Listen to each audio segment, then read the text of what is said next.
চাচা, ইসলামের হিজাব বা পর্দা পালনের সঠিক নিয়ম কি? এটা শুধু নারীদের জন্য নাকি পুরুষদের জন্য প্রযোজ্য? হিজাব বা পর্দা শুধু নারীদের জন্য নয়, পুরুষদের জন্য গুরুত্বপূর্ণ।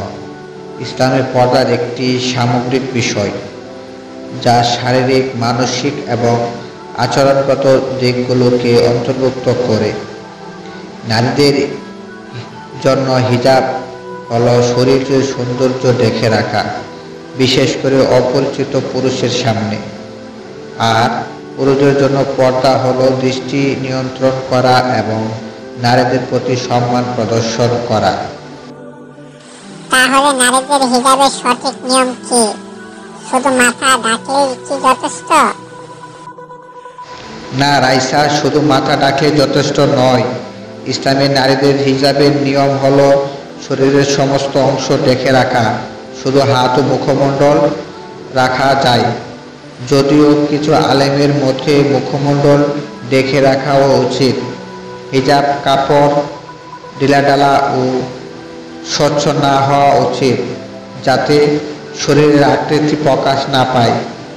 এছাড়া হিজাব শুধু পোশাকের মধ্যে সীমাবদ্ধ নয়, এটি আচরণ এবং কথাবার্তার মাধ্যমে প্রতিফলিত হওয়া উচিত। পুরুষের জন্য পর্দার নিয়ম কি? তারা কিভাবে পর্দা পালন করবে? চাচা, পুরুষের জন্য পর্দা হলো তাদের দৃষ্টি নিয়ন্ত্রণ করা। কোরআনে বলা হয়েছে তারা যেন দৃষ্টিকে নত রাখে এবং লজ্জাস্থানের হেফাজত করে। সূরা আন-নূর আয়াত ৩০।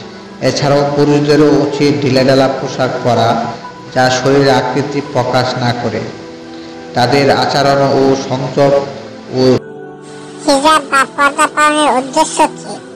শুধু পোশাকের মধ্যে সীমাবদ্ধ নয় তো? ঠিক বলেছ রাইসা, হিজাব বা পর্দা শুধু পোশাকের বিষয় নয়, এটা একটি জীবন ব্যবস্থা। এর মূল উদ্দেশ্য হলো সমাজের শান্তিশীলতা, সম্মান এবং নৈতিকতা বজায় রাখা। এটি নারী ও পুরুষের উভয়ের মধ্যে সুন্দর ও সম্মানজনক সম্পর্ক গড়ে তোলে। হিজাব বা পর্দা পালনের মাধ্যমে মানুষ তার আত্মসম্মান ও আল্লাহর প্রতি অনুগত প্রকাশ করে। তাহলে হিজাব বা পর্দা পালন করা কি বাধ্যতামূলক? হ্যাঁ, ইসলামে হিজাব বা পর্দা পালন করা ফরজ বা বাধ্যতামূলক। এটি আল্লাহর নির্দেশ এবং ঈমানের অংশ। তবে এটি পালনের ক্ষেত্রে প্রত্যেককে নিজের ইচ্ছা বা সচেতনতা গুরুত্বপূর্ণ। জোর করে নয়, বরং বুঝে শুনে এবং আল্লাহর সন্তুষ্টির জন্য হিজাব বা পর্দা পালন করা উচিত। ধন্যবাদ চাচা, আপনার কথাগুলো থেকে অনেক কিছু শিখলাম। হ্যাঁ, আমিও অনেক কিছু জানতে পারলাম। ধন্যবাদ চাচা। মহান আল্লাহ তাআলা তোমাদের সকলকে সঠিকভাবে হিজাব বা পর্দা পালন করার তৌফিক দান করুন। আমিন।